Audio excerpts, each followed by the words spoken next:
hopefully by now, hopefully everyone has access to a Mac. Anyone out there still not have access to a Mac? One. You should probably figure that out by Friday. Let's see. Some quick announcements. You should have received an invitation to the developer portal. If you have not, you should probably come see Ken or I.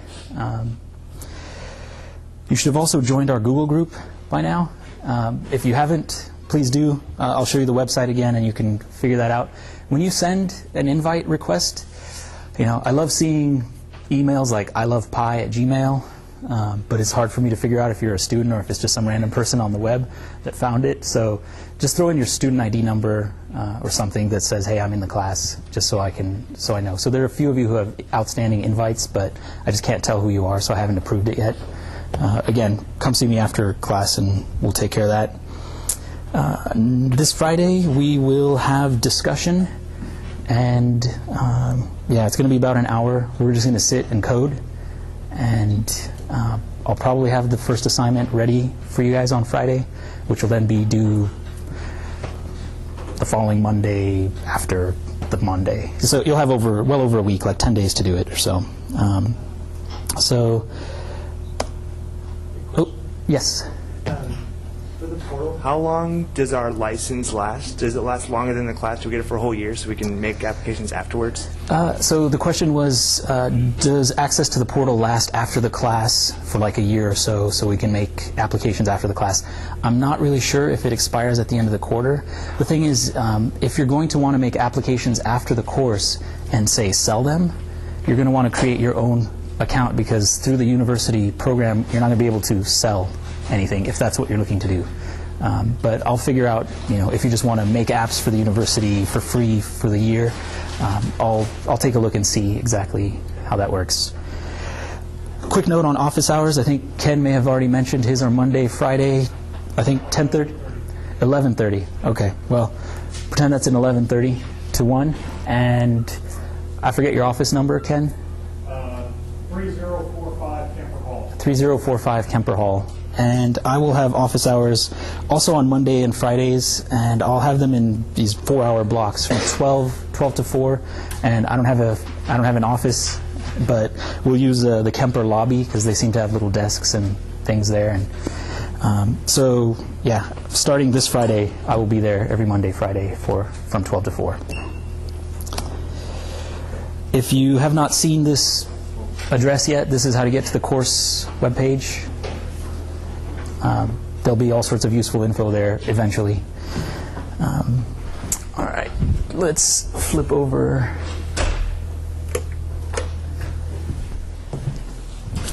And I tend to speak softly, so if you start not hearing me, especially in the back, tell me to speak up and I will do my best. I'm going to actually turn and face you guys this today, so hopefully that will help get my voice out that way.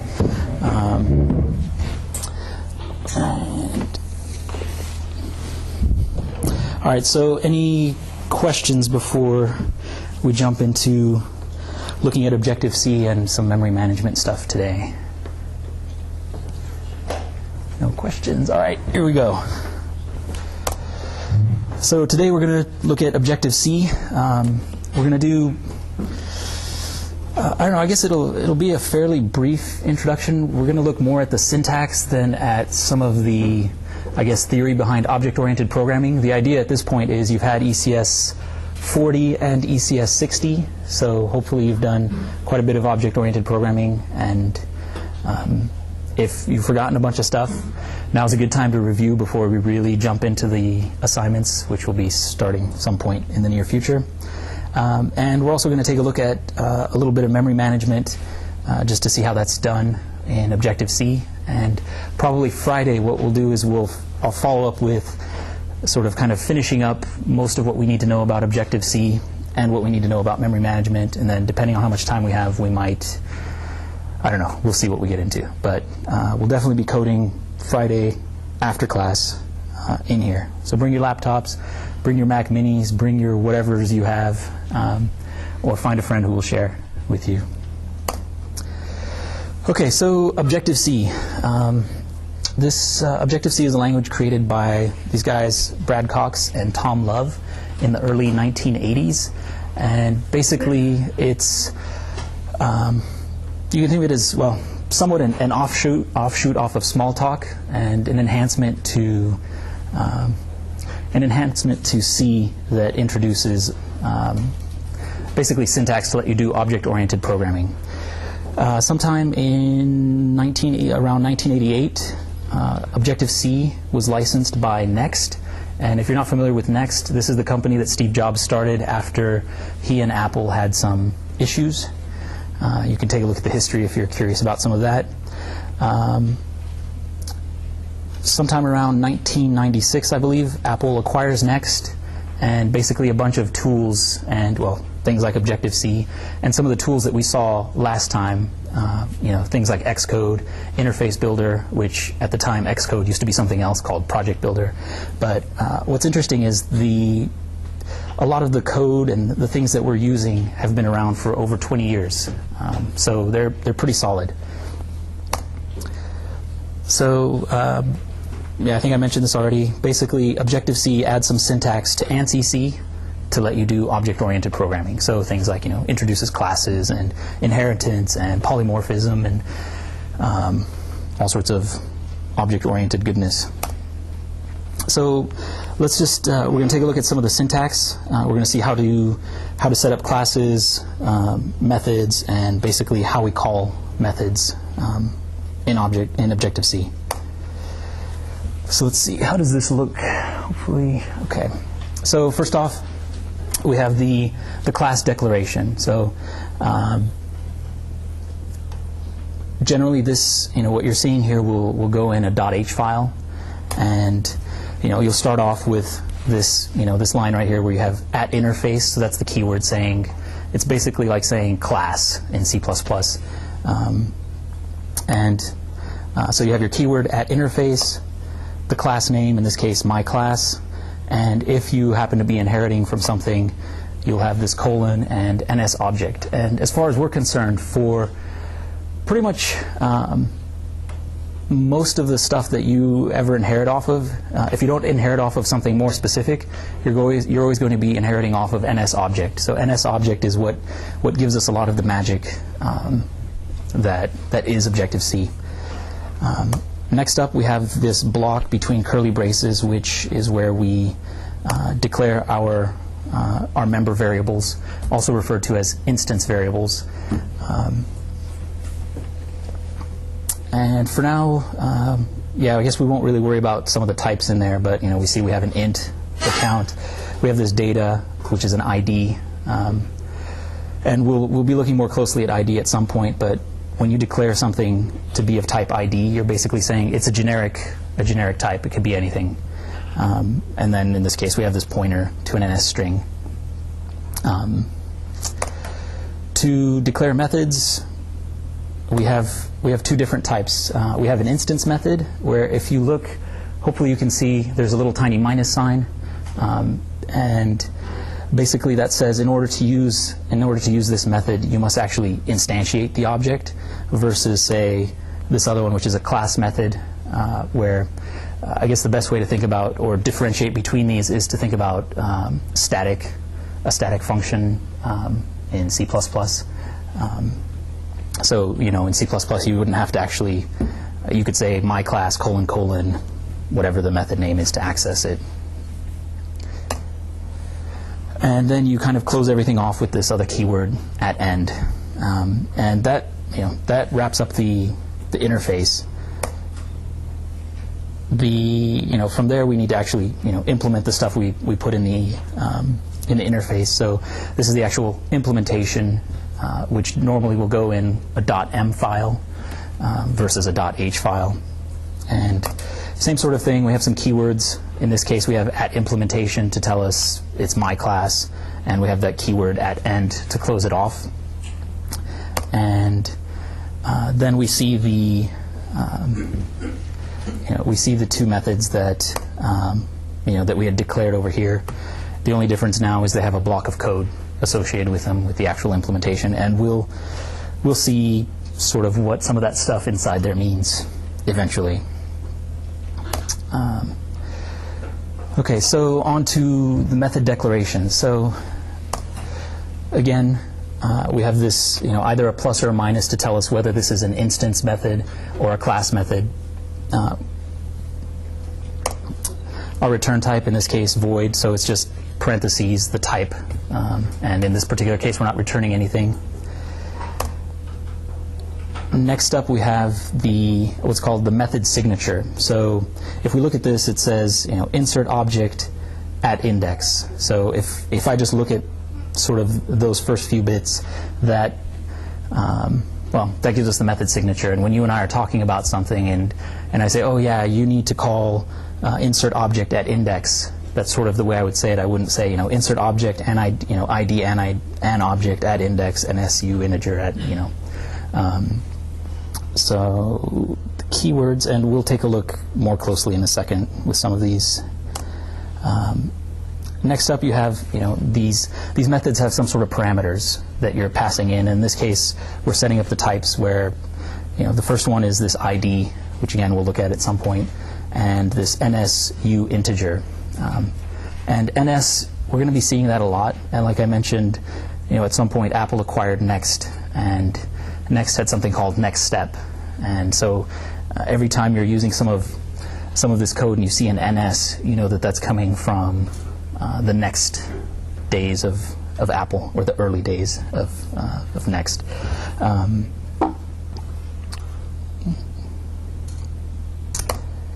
Okay, and then next up we have parameter names. So these are the names that we would use to actually refer to inside the method body. So here's an example. So in C, we might have something that says insert object at index, and then you'd list your parameters. In this case, of type void pointer, my object, and an integer index. And then inside the body, you would access my object and index in some way. In Objective-C, it's pretty much it's the same thing, except things look a little bit differently. So you've got this insert object. And again, when you look at Objective-C code, you can kind of read it, and after a while you'll get used to sort of seeing where these little colons go. And in some sense, the code is somewhat self-documenting, because as you look through it, you'll see, oh, insert object at index. Okay, well, that's fairly, could be somewhat obvious what that's doing. It's inserting some object at some index somewhere. So in this case, the parameters, we have our an object and our index. Again, similar to the C method, we can now access, inside this body, we would access an object and index to do whatever we would do with them.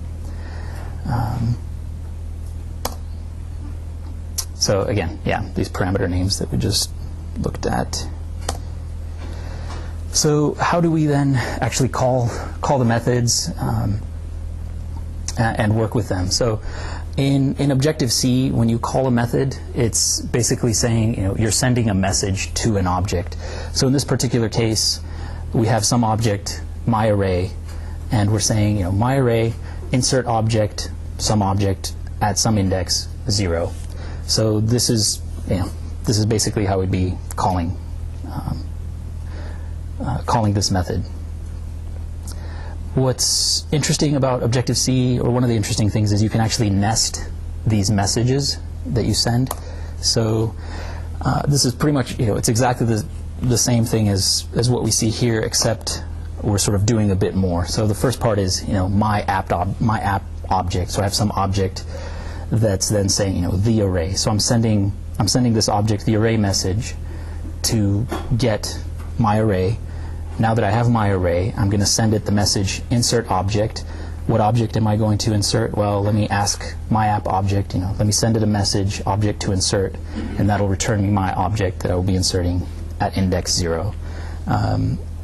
So if I put these guys next to each other, we can kind of see they sort of mirror each other. Well, they do, because it's exactly the same method being called, except in one case we're sending these other messages ahead of time. So what, I think I should have written it this way, but another way to look at it is in the top message there, above that message, I might have something that says an object is equal to my app object, the array. So basically, I've set up a bunch of temporaries in one case, whereas in this other one, I'm sort of letting the compiler create whatever temporaries it needs on the fly. Okay, wow, I'm moving much faster than I had anticipated so far. So what's up? Yeah, back up. Slide. I'm just curious. So can you think of it like two different methods, each needing their own type, like the insert object and the add index? Or can you call them separately if you want to at times, or do they always have to be together? So the question was, can we call insert object, or can we send the message insert object without the at index portion? And basically, the answer is yes if you've implemented an insert object portion on its own. So there are some languages that use this sort of calling syntax, where what you can actually do is drop pieces of it, and it'll just kind of figure out what it should do. And in other cases, you can also swap things around. So you might be able to swap add index with insert object. ObjectiveC doesn't let you do that. You can only send it the messages that you've declared. And you can't drop pieces off unless you've declared some other message that has that piece missing. Okay, so on to memory management. When you guys took ECS 40 and ECS 60, how was memory management for you? I guess so. That was C++. Did you run into a lot of issues, or was it not a big deal?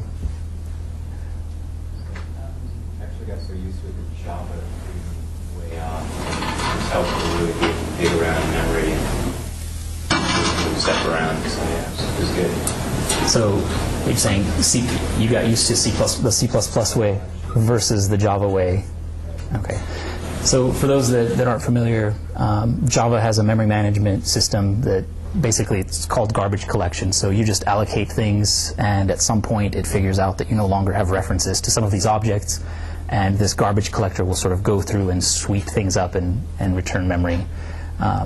Whereas in C++, you're very explicitly, saying new, whatever it is that you're allocating, calling some sort of, calling some constructor, and then at some point explicitly, calling delete to free this memory. So ObjectiveC has something similar in place, except it sort of has added a bit of infrastructure for you to help, basically to help know when you should free your memory.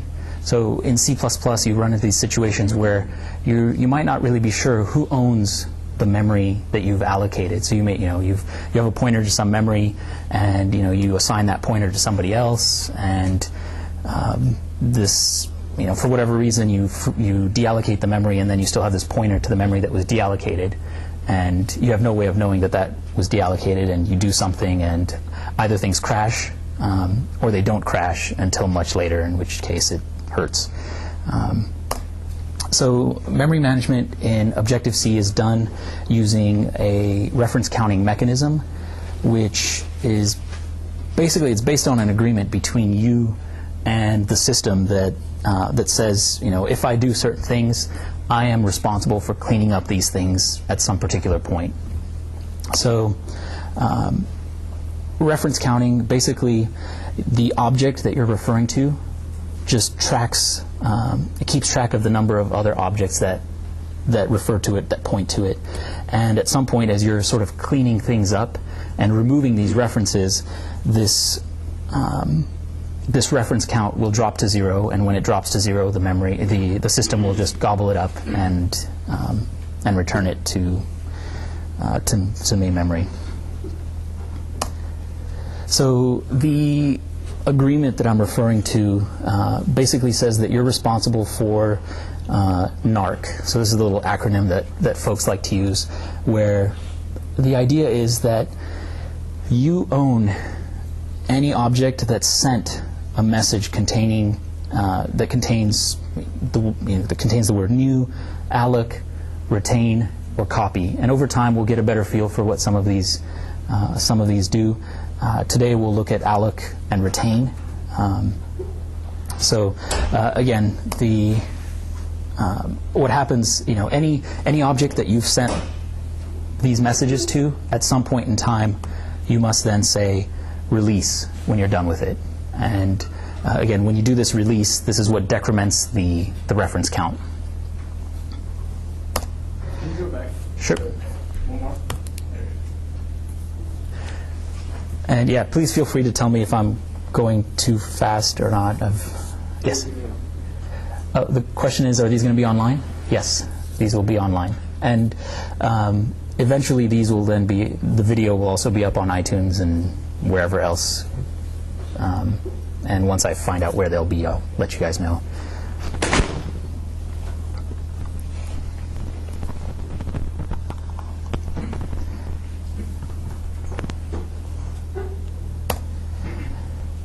Okay, so once again, if you call any of these, you must at some point call release or send an object the release message. So here's an example where I guess a good analogy is that I've seen is the idea of so you have a dog, and that dog represents your memory, and every time anytime somebody is interested in sort of holding on to this dog. Say this guy's a little small, but imagine some super fierce dog, and you need 10 people to hold on to it.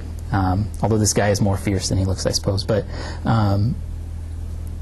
basically, every time you attach a leash to the dog, you're holding on to that memory. You're holding a reference to the dog. Like I mentioned, so here's an example. Let's say we have a dog object.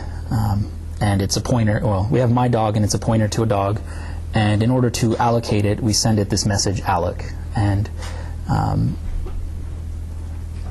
yeah, I guess I feel like I skipped over something, but if it wasn't clear, in order to send a message, you do that by putting things inside of these brackets. Hopefully that was clear from what we were looking at earlier. So in this case, we're taking the dog object, or the dog class, and sending it Alec.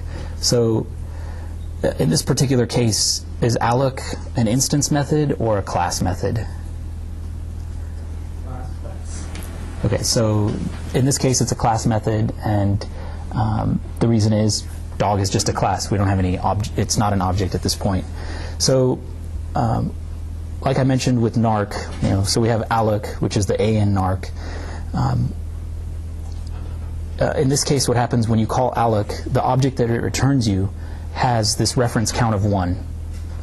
So that means at some point in the future, because we're the ones who called Alec, we need to say release in order to to sort of send this memory back to the system. So maybe along the way, somebody else comes in and they also want a reference to the dog. So in this case, again, we now have a pointer D2 to dog, and we're saying my dog retain. So again, this is part of narc, the R in narc, retain. And what we're saying here is, I want to reference this dog. So increment the reference count, and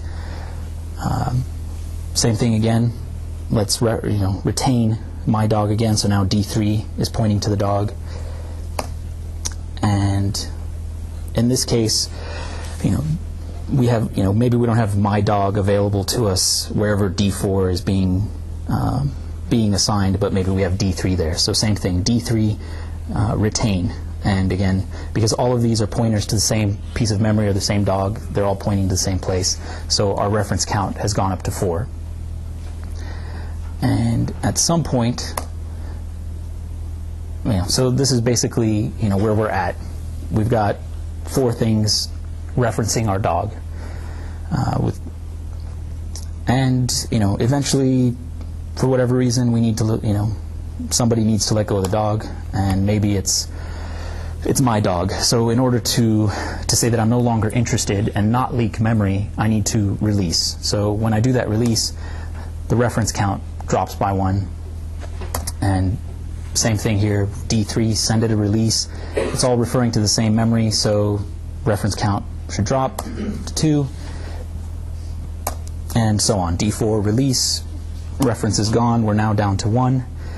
At some point, D2 release, what should happen now is the reference count should go to 0, and the system will now collect this, or our dog runs away because our leash is no longer on it. Yes?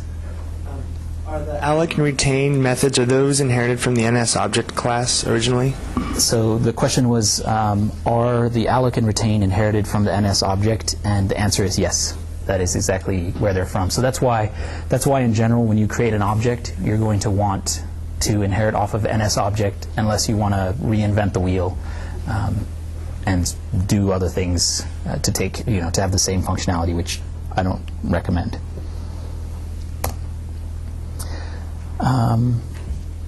All right, let's look at some code. And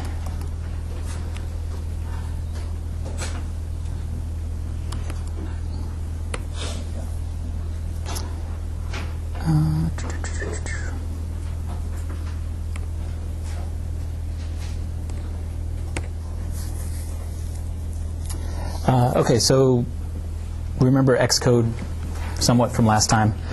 Basically, when you launch it, new project, and for now we'll learn more about this later, but let's just choose this view-based application, whatever that might be. And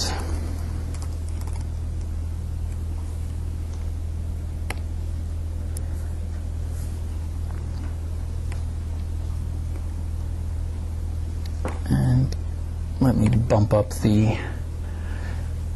Can people see that from the back? Nope, okay.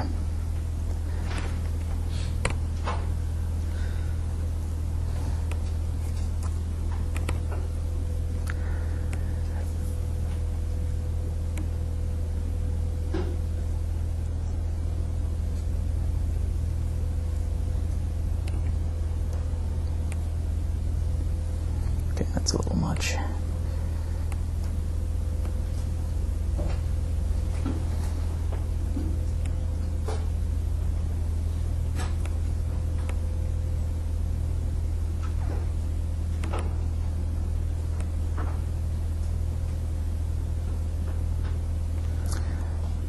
How's that for folks in the back? Okay.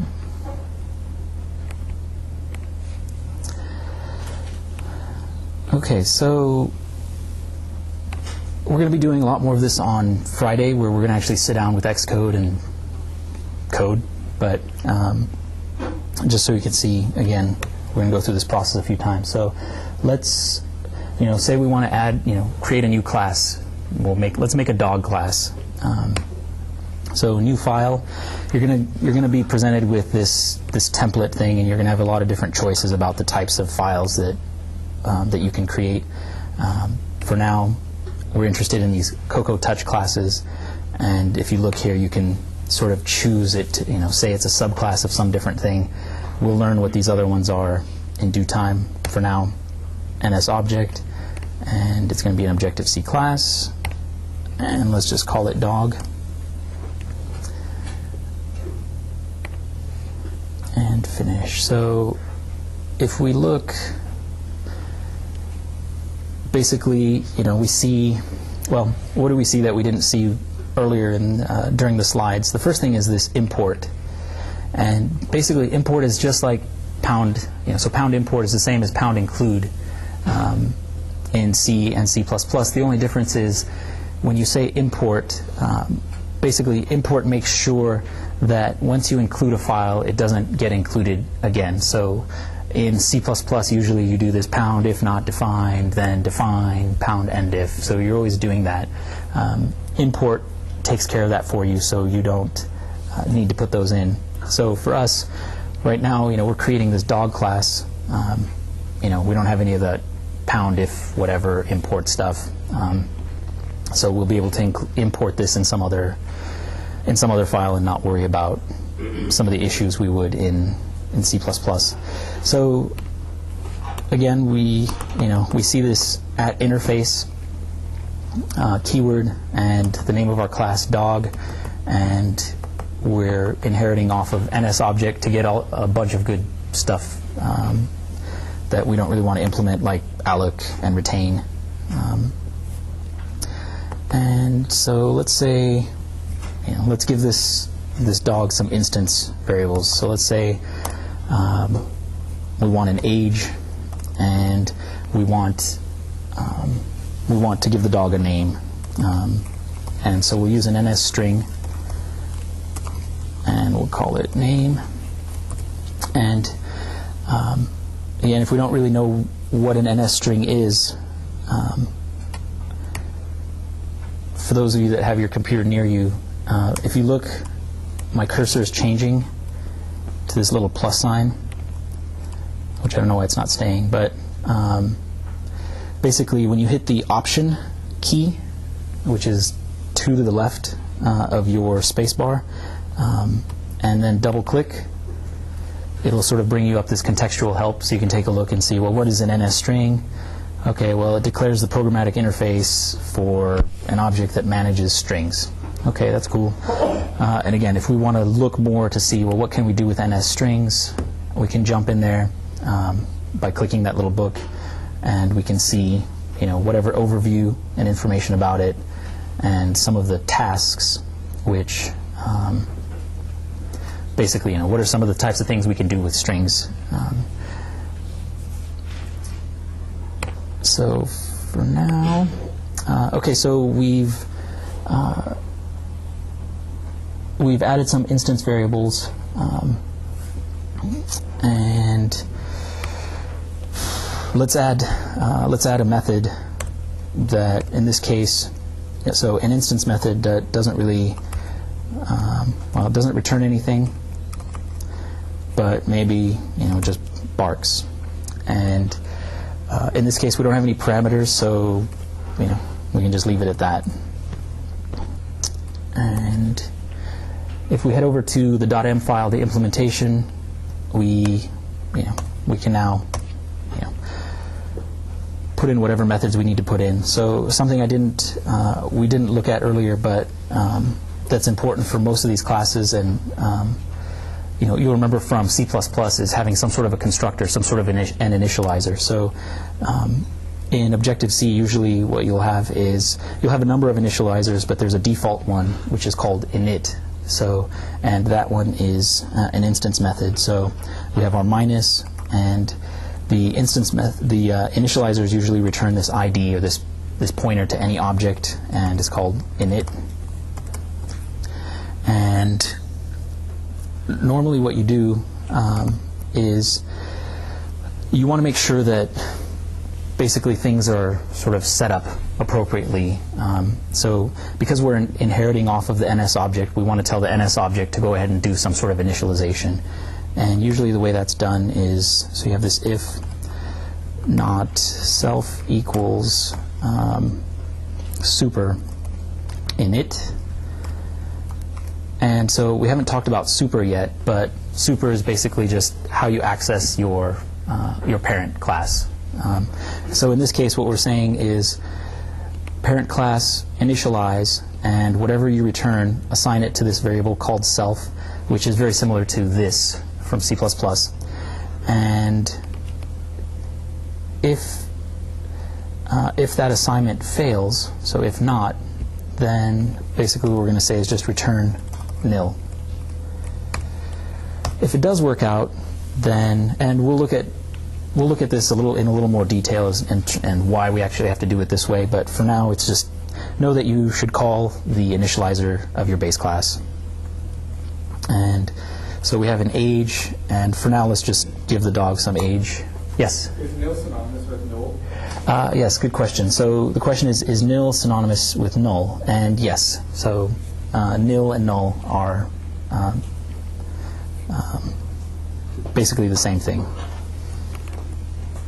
And so if you remember from the last class, in this case, if you press the Apple key and double click on, say, nil, it'll take us to some header file, which I don't know if you'll be able to see it on your screen, but it's mactypes.h. And you'll see it says, if not defined nil, pound define nil to null. So in this case, nil and null are the same thing. And so let's give the dog an age of 2, and let's give the dog a name of Floopy. So if you see here, what I've done is, in this case, we're just assigning whatever values. We're not passing them in through any through the initializer. And so we know that name is an NS string, and the way that you represent strings in Objective-C is you have this at symbol, and then the then your string in quotes.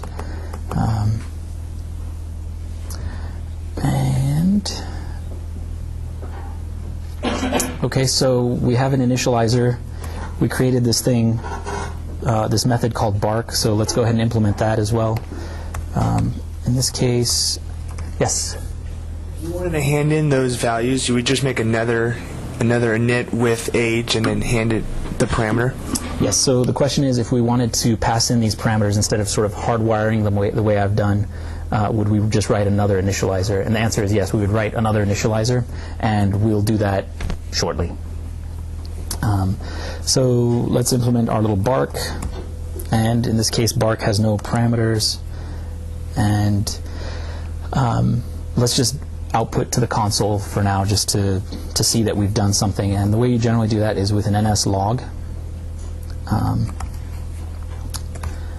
And NS log expects an NS string, so we need this at quote, and we can say that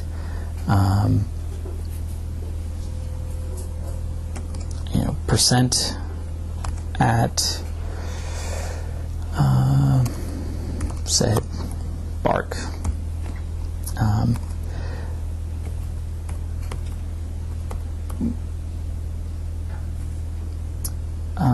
Let me change that a little bit.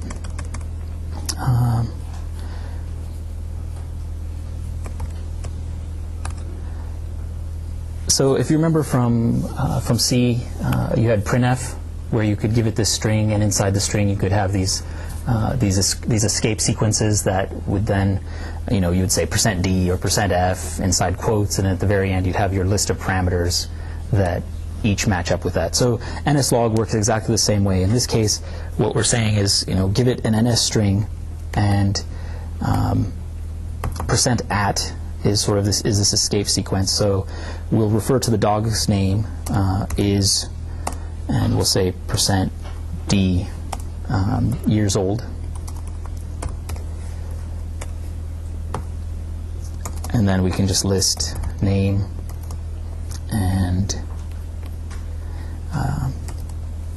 age. And if we want, we can also just say nslog bark.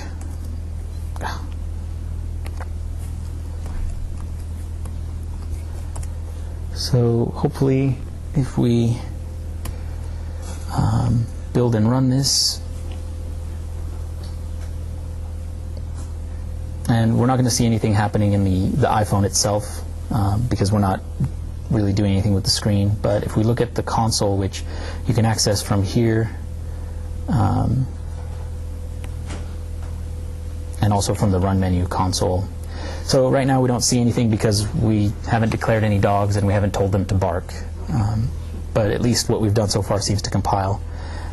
And if we look, I have a warning which basically is telling me that this function that says it was returning an ID is not returning anything in this particular case. So what you want to do with the initializers is you want to say return self.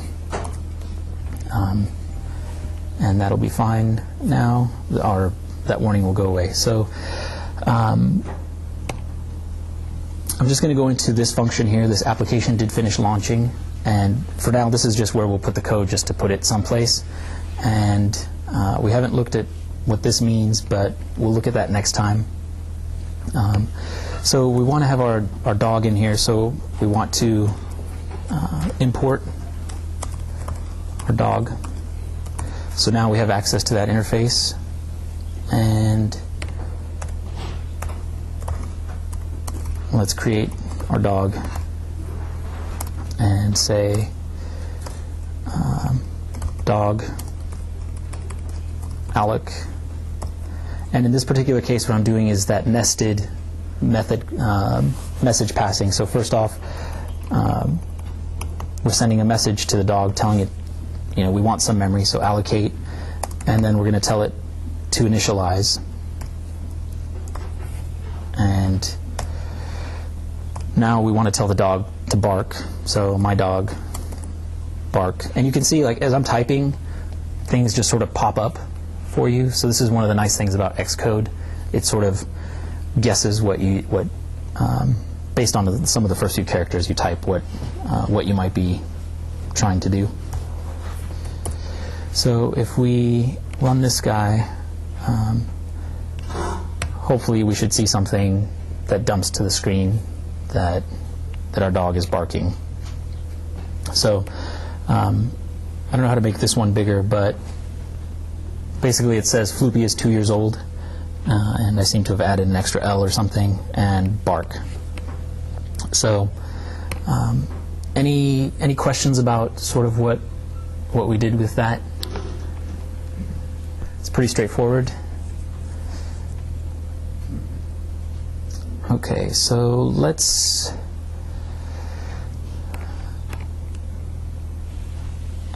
so yeah, there's my extra L. Okay, so let's head back to the .h file, and so we see in this case, we have this method, and we didn't declare it anywhere in here, and that's because it's coming from NSObject. Question? Yes. Did you have to release my dog? Yes. So the question is, do we have to release my dog? And yes, the answer to that is definitely we need to release my dog. And let's take a look at where I put it here. So if you remember,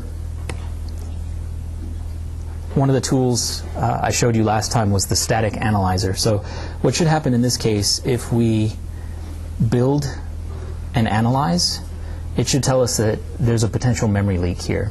So let's go ahead and do that and see. And usually you'll see that because there'll be something kind of in the lower corner or in the gutter here on the side. So if I press that, it's saying exactly that, potential leak of an object allocated on line 26. So line 26 happens to be our dog. And if you kind of click on it again, it sort of shows you where it thinks it came from. So, okay, we allocated the dog, and yeah, then we didn't release it. So basically, we're leaking memory right here. So what we want to do when we're done, now that we've made the dog bark, we're done with it, we want to say my dog release.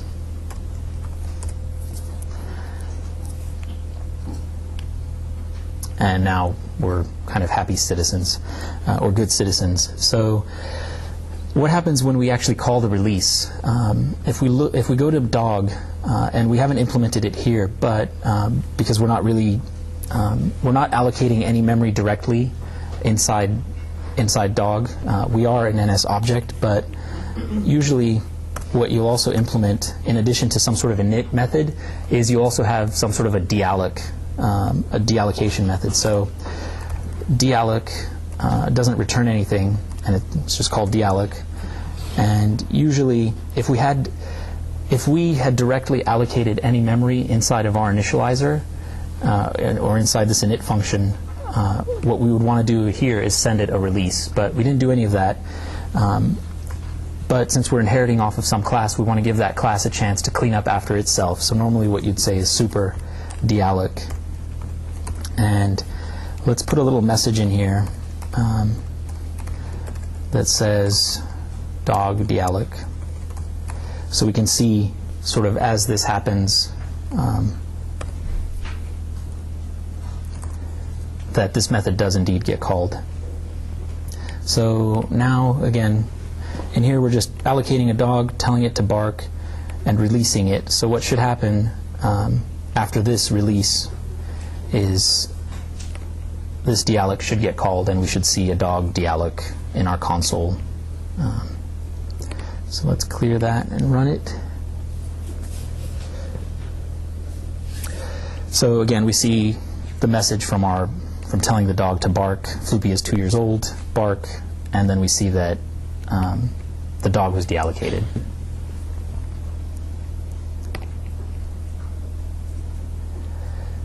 So let's go ahead and add an additional initializer, one that does something a little more than just, gives the dog, some hard-coded values.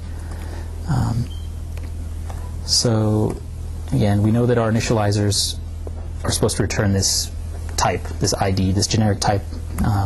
So let's say init with age, and we can send it an int, and we'll call it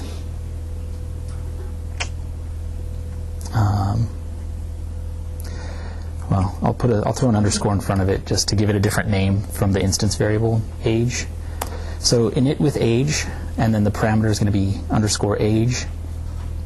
So init with age and name, and we're going to send in an NS string. And when we pass objects around, usually we pass them around as these pointers. So init with age, name.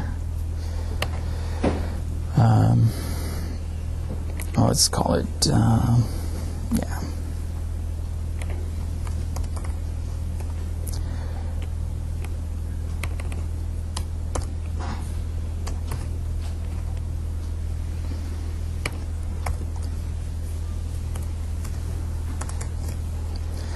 So at this point, basically what we'd say is age equals age, the age parameter we passed in, and name equals name.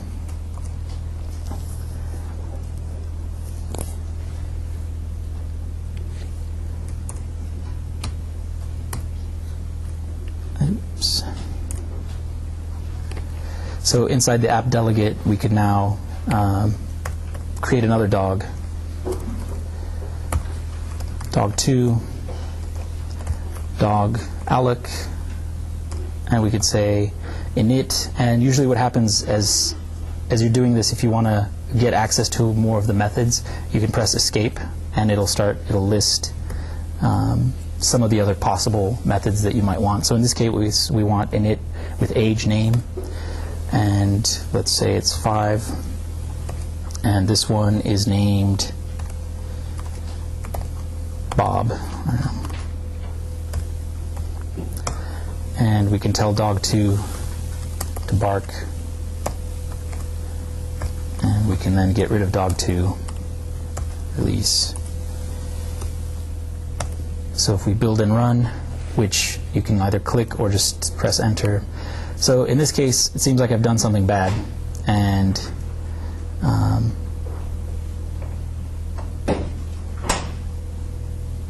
yeah. So what happened here? Probably I forgot to return self. I didn't do the stuff I was telling you guys about. The first thing you want to do with an initializer is you want to call the initializer on the base class, and then you want to do whatever allocations or assignments you want to do, and then you want to return self. So kind of hard coding in front of folks. It's kind of, I don't know. So let's see. Hopefully this time it works. If not, we'll take a closer look and see what's going on. So it seems like it ran that time. So we have our first dog, Floopy, that's 2 years old, bark, and he's deallocated. And then we've told our other dog, Bob, that's 5 years old, to bark, and then he's been deallocated. Question? Could you, instead of rewriting that code, could you just call init and then fill in the parameters afterwards? Yes, so the question is, instead of writing the code this way, can you just call init and fill in the parameters afterwards? And usually what you do, and we'll look at this a little more next time. Generally, you have sort of this default initializer, and it'll normally be the longest, the initializer that has sort of the longest name. And any other initializer you have will call this longer one to sort of to set up whatever setup needs to be done. So similar to C++, if you have a bunch of constructors, you might set up your constructors so that a certain one gets called from all the other ones, so that when it's time to make a change, you don't have to basically you don't have to duplicate a bunch of code. So let's do that in this case here. So if someone calls init, and for whatever reason we've decided that 2 and floopy are good default values, and we'll ditch the code in a second, but basically we could just say return, and we'd send the message to ourselves. So self and init with age 2, name at floopy. And then we can basically ditch this other code and make things a little bit cleaner. So if we build and run this stuff again, we should get the same answers. So floopy is 2, bark, Alec. Bob is 5, bark, Alec.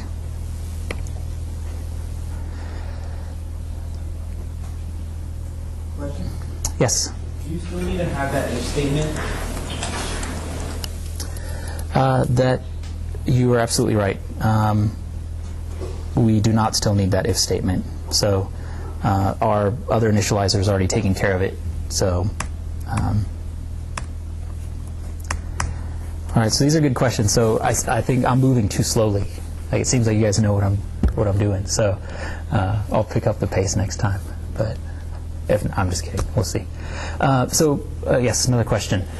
Yeah, can you, in the console, when it crashed that one time, it had the some numbers there. Can you use those numbers for any useful thing to determine why it crashed, maybe, or something? So the question is, when it crashed earlier, can we actually use these numbers for anything useful? You might be able to. I haven't ever used them for anything interesting. The stuff that's usually more interesting. And let me see if I can make this bigger, because this might actually be useful to see. You hold control and you scroll up with 2 fingers. You should zoom in. Oh, yeah, I have a different. I'll go this way. Is that somewhat visible to folks? I have that mapped to something else. Thank you. Yeah. So when this crashed, in this case it's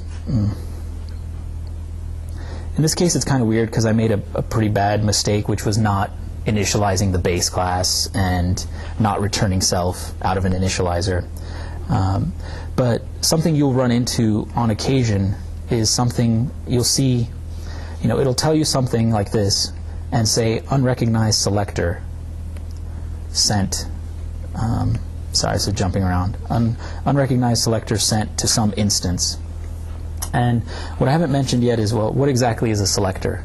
Well, when we look at our methods, so this is our method, init with age, name. Usually when you say selector, you're referring to just the portion with the colons. So init with age, colon, name, colon. And later on we'll see that we can actually use that for interesting things like passing, telling other objects about our methods. The way we would do that is we would create this selector, init with age, colon, name, colon, send it along, and then at some point this other object, if it wants to call or send us a message, it has the message to send us. But as far as the debugging stuff, when it's saying unrecognized, so in this case we see this NSCF string, and basically for now you can just think of that as being that an NS string object. And what it looks like is, because of the mistake I made, we were trying to send this NS string a bark message. An NS string has no idea what bark is. And so that's what this is telling us, is that I didn't recognize that message.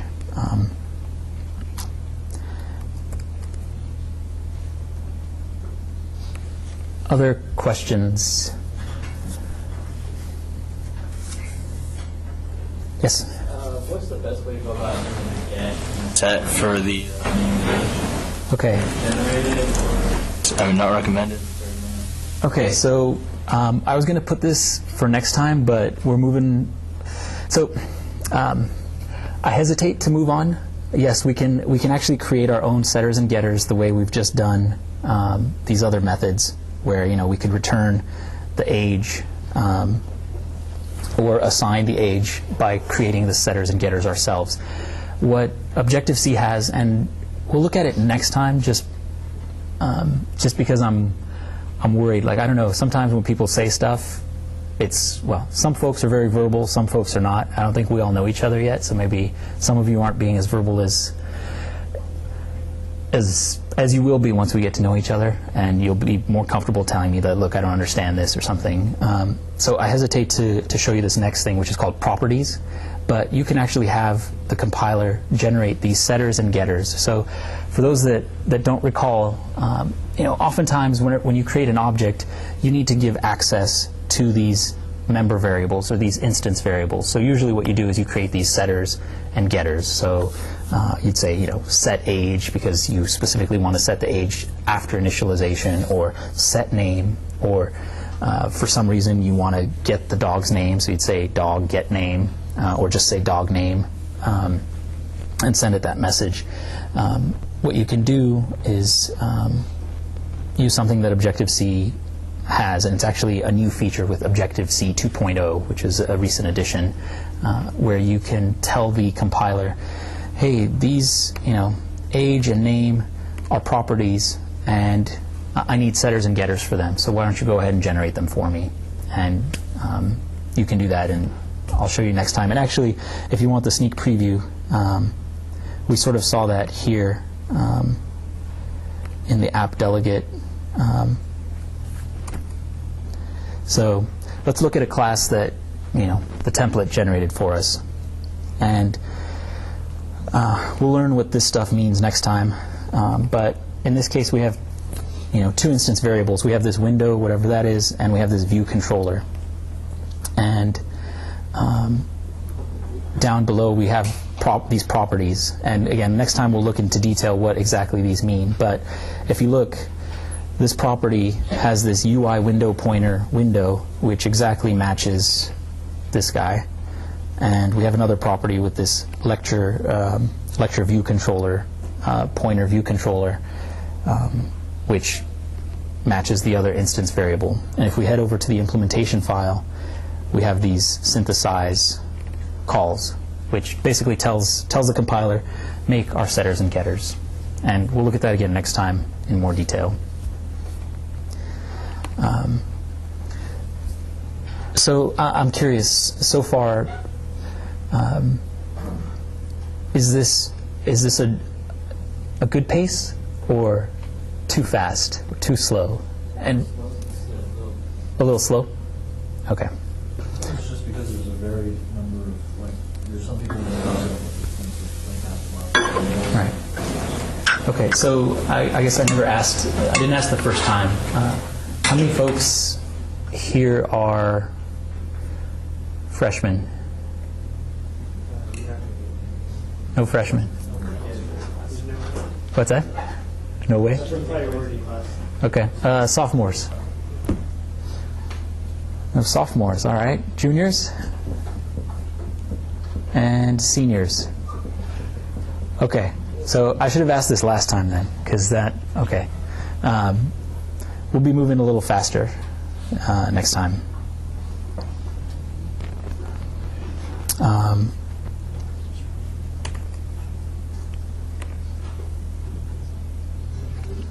Okay. So, speaking of next time, these are two documents that I recommend reading. The first one, Learning Objective-C, a primer, is pretty short, maybe 8 screenfuls. It'll pretty much it'll go over what we've just gone over today, and plus a few things that we'll add next time. And then the next one, the Objective-C 2.0 programming language.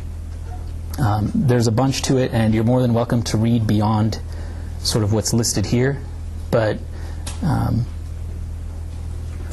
these ones will basically, they'll go into a little more detail about what we just discussed today.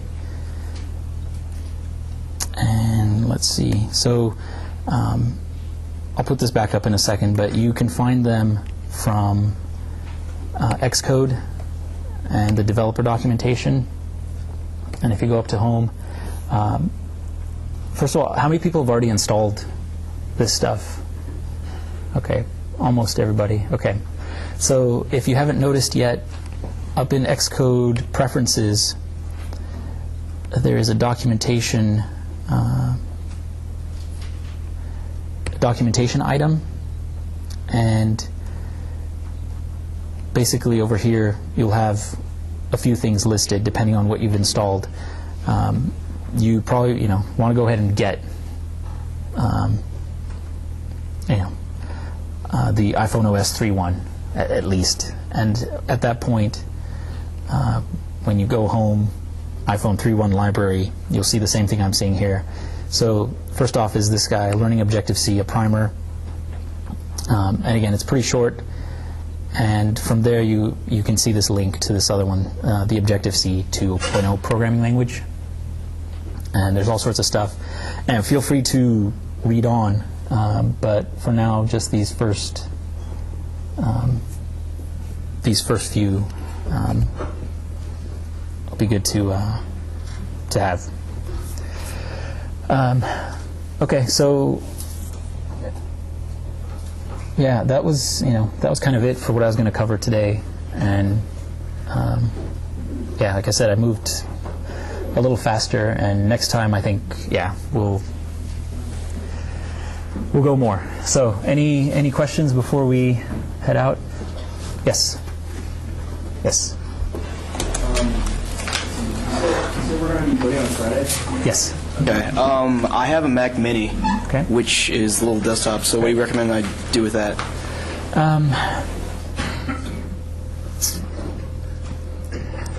The best thing is hopefully someone sitting next to you will be willing to kind of share.